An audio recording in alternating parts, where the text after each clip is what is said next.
Her current boyfriend, Danny, is some 30 years her junior. A warm welcome, please, for Leslie Kenton.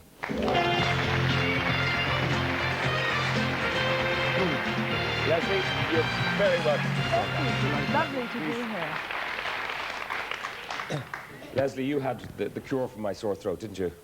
Well, yes, I did, but it's not a very nice cure, but it works. You take a little clove of garlic, you know, like you have with the paper on it. You stick it in between the cheek and the teeth, yeah, and it cures about anything. It's wonderful. Well, garlic now, you know, we know very well, is an antibiotic, antiviral. The only thing is it tends to cure your friends as well. Now, you are writing about the menopause. The book is called Passage to Power, okay? And reading it, you say that the menopause, rather than being something that women should be afraid of and think as the ending of something, it's the beginning of something. Absolutely, What's Pat. it the beginning of? Well, I mean, for years people said to me, write a book on menopause. And I said, I can't write a book on menopause. I've never been through menopause. And I'm one of those people that can't write about things I don't know about. And I finally, it came upon me, literally, as it does to a lot of women, without any understanding of what was going on in my body. You wake up at 3 o'clock in the morning, for instance.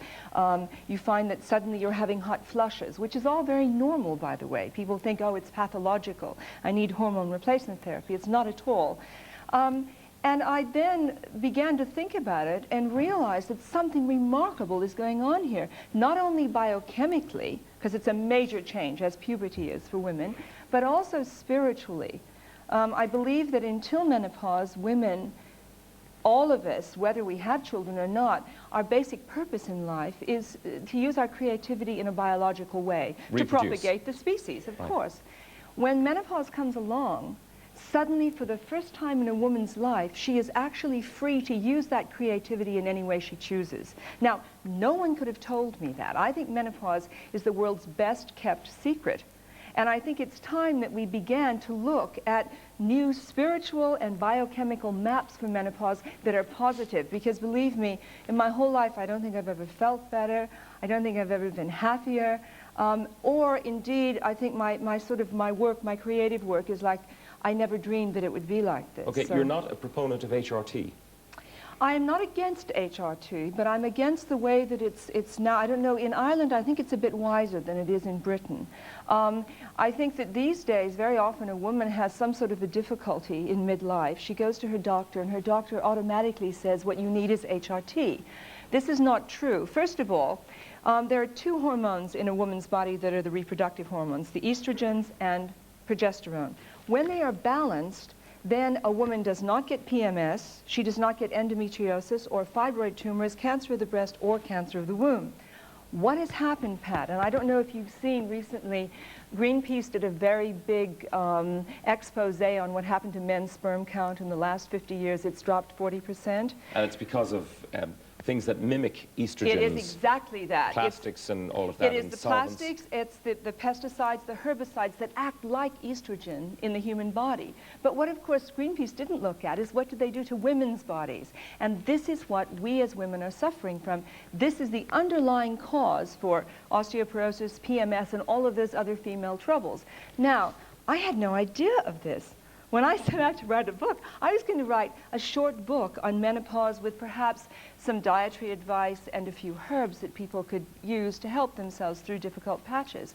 What I discovered was that women really need to be very serious about the decision that they make to take estrogen, because estrogen is a very powerful hormone that in the form that it's often given in HRT can actually undermine a woman's health over a long period of time, although it may temporarily. Great at the beginning, exactly, and then begins to feel. Absolutely. Okay, so yeah. What's the alternative? One of the alternatives, well, you know, in Ireland, wisely, you still can get natural progesterone. Now, natural progesterone is the same hormone that you find in a woman's body, very tiny quantities of it, spread on the skin. Not only will it make your skin look beautiful, but will actually be taken into your body, strengthen your bones, eliminate a lot of the problems that pre-menopausal women have with PMS. I mean, passage to power is for women from 30 onwards, because it's then that you want to make the changes to protect yourself. That's one. Another thing is diet.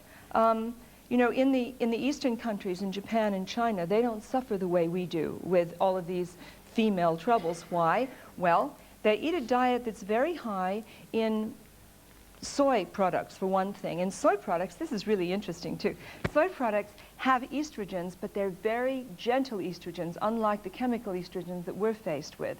And what happens is they're taken up by these estrogen receptor sites in our bodies, and it protects us from the more dangerous estrogens that we're getting in the terms of chemicals in our environment. So these are just two things, and there are many other. I don't know, in a way, Pat, what fascinates me most, particularly in Ireland, I think, is the spiritual aspects of a woman's transitions, because I believe strongly that women are meant to be the spiritual leaders, and that somehow years and years and years ago we gave up that position. And it's very easy and tempting to blame men and say, oh, well, they didn't do for us what they should. I don't believe that. I believe that really women coming into their own power spiritually and physically, because you have to be well to be able to do that, is really what will give, if you like, the guidance, particularly in Ireland, because the women are so rich in their spirituality and their passion, to take us out of this, if you like, mechanical mess that we've created in the last 200 years with the Industrial Revolution, into a new way of being that honors life, honors the earth, and that's really what Passage to Power is about. Some people might say, cynically I know, that you feel so great because you've got a 23-year-old boyfriend. And I would say they're absolutely right.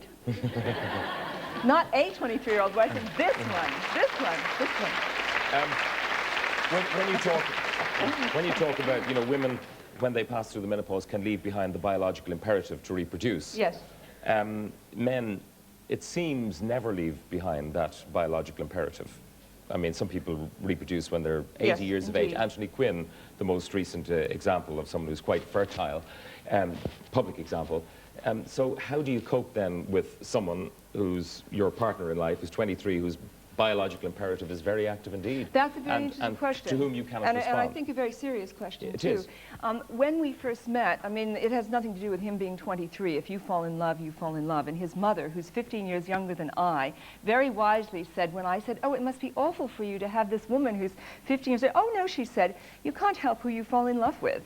And Danny, at the beginning, I think, was very troubled by it, because he said, look, I knew what you'd be like. I've waited all my life to meet you. And now I realize, you can not have my children. And I think he was very troubled for about 3 weeks about that.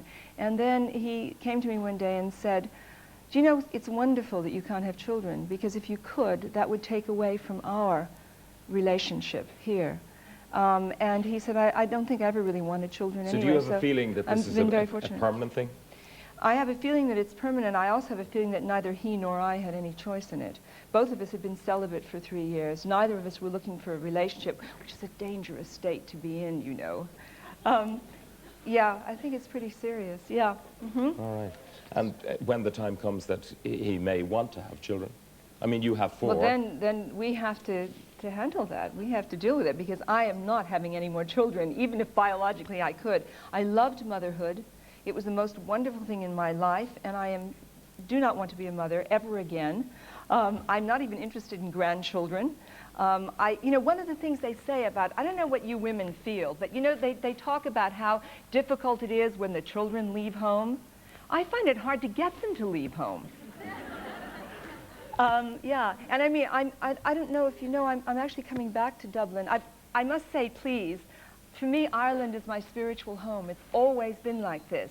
I don't know, it's partly an Irish grandfather maybe, but there's something here that keeps drawing me back. I live in West Wales, and I'm coming back again, Pat, in about, I think March it's the 24th. Is it the 24th? Yeah. And the Abbey Theatre. And the Abbey Theatre, to do a seminar for the day on Passage to Power for women of all ages, saying how do we rediscover where our real power lies, because you know what? The world needs what we have to give. And in Ireland, you are so rich. And I'd love in some tiny way to bring some of the knowledge about biochemistry and maybe some of the spiritual maps that might help develop a little bit further that richness. Leslie, thank you very much for joining us. Oh, it's such a pleasure. Nice meeting you. Thank you. Thank you very much indeed. Now, last Tuesday,